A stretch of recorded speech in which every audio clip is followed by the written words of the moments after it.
প্রিয় অনিমেষ, কেমন আছো? ভাবছো এতগুলো বছর পর আমি কোথা থেকে? হ্যাঁ, সেদিন তোমায় দেখলাম অনেকটা দূর থেকে, রাস্তা পার হবার সময়। গায়ে একটা হলুদ পাঞ্জাবি, হাতে বাজারের ব্যাগ, চোখে মোটা ফ্রেমের চশমা দেখলাম একটা। বেশ সংসারী লাগছিল তোমায়। তবু চিনতে এতটুকু সময় লাগলো না জানো। শুধু বয়সের চাপে একটু মুড়িয়ে গেছো, কিন্তু গালে সেই কোচা কোচা দাড়ি আর টুটির পাশে ছোট কালো তিল, সেই নেশা লাগানো গোলাটে চোখ, সবটা এক আছে। কেবল চুলে পাক ধরেছে খানিকটা। অনি, তোমার মনে পড়ে তুমি যখন বলতে চুল দাড়ি না কেটে তুমি রবীন্দ্রনাথ হবে? আমি কি রেগে যেতাম সেটা শুনি। মনে পড়ে? আমি শুধু ভাবি জীবনের এই 22টা বছর কিভাবে চলে গেল আমাদের দুজনের থেকে। সবই তো টুকি ছিল। হঠাৎ শেষ যেদিন তোমায় দেখলাম, সেদিন এক বর্ষার সন্ধ্যা। রাস্তাটা মরিচ বাতি দিয়ে সাজানো ছিল। দুজনে মুখোমুখি দাঁড়িয়ে সেদিন সিদ্ধান্ত নিলাম আর একসাথে নয়। কতটা সহজে সেদিন এতটা কঠিন হয়ে সারা জীবনের সিদ্ধান্ত নিয়ে ফেলেছিলাম আমরা। অনিমেষ, সেদিন সন্ধ্যায় দুজন দুপাশে হেঁটে যাওয়ার সময় আমি খুব করে চাইছিলাম তুমি আমায় একটা বার আটকাও। কিছুটা যাওয়ার পর যখন পিছু ফিরে দেখলাম, তখন নিয়ন বাতির আলোয় তুমি হেঁটে যাচ্ছ, ধীরে ধীরে মিলিয়ে যাচ্ছ ধরে, কেমন জানি ধূসর হয়ে। আকাশ ভেঙে খুব জোরে পড়েছিল সে রাতে। আমি আমার উত্তরের ঘরটায় বসে তোমার ফোনের অপেক্ষায় ছিলাম। এভাবে রোজ আকাশ কালো করে রাত নামতো, আর আমি আমার ফোনের স্ক্রিনের দিকে তাকিয়ে থাকতাম সারাটা রাত।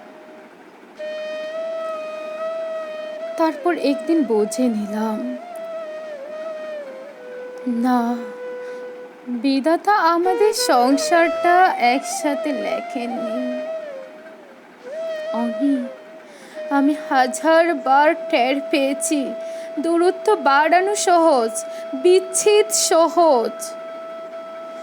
জটিল ছিল শুধু তোমার শূন্যতাটা একেবারে মুছে ফেলা।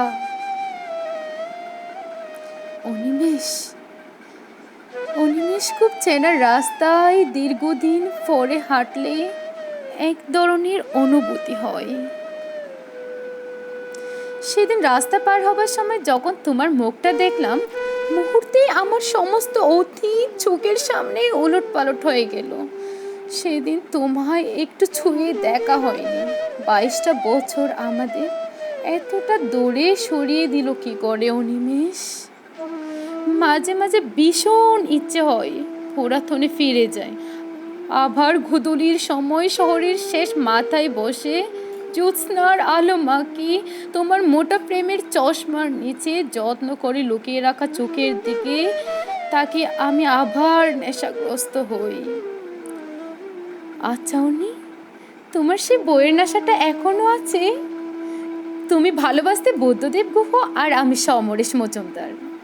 সেই 18 কি 20 বছর বয়স তখন আমার।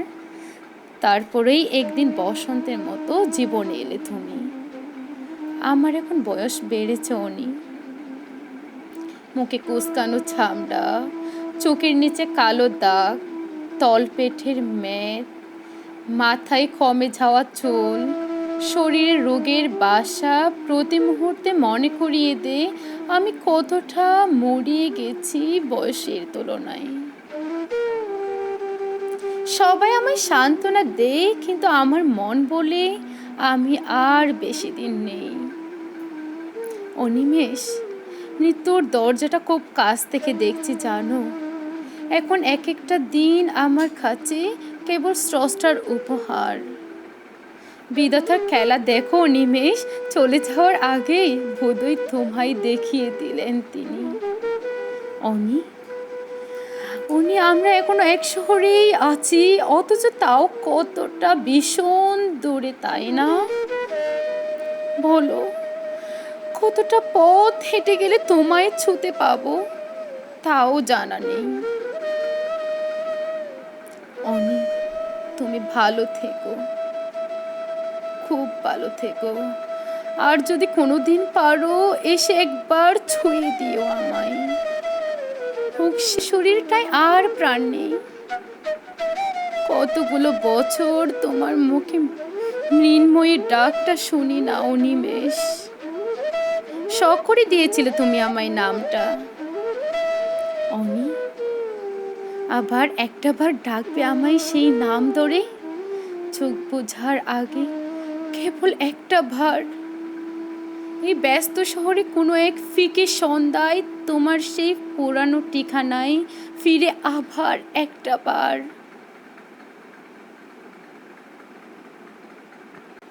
একটা বার ইতি, তোমার মৃন্ময়ী।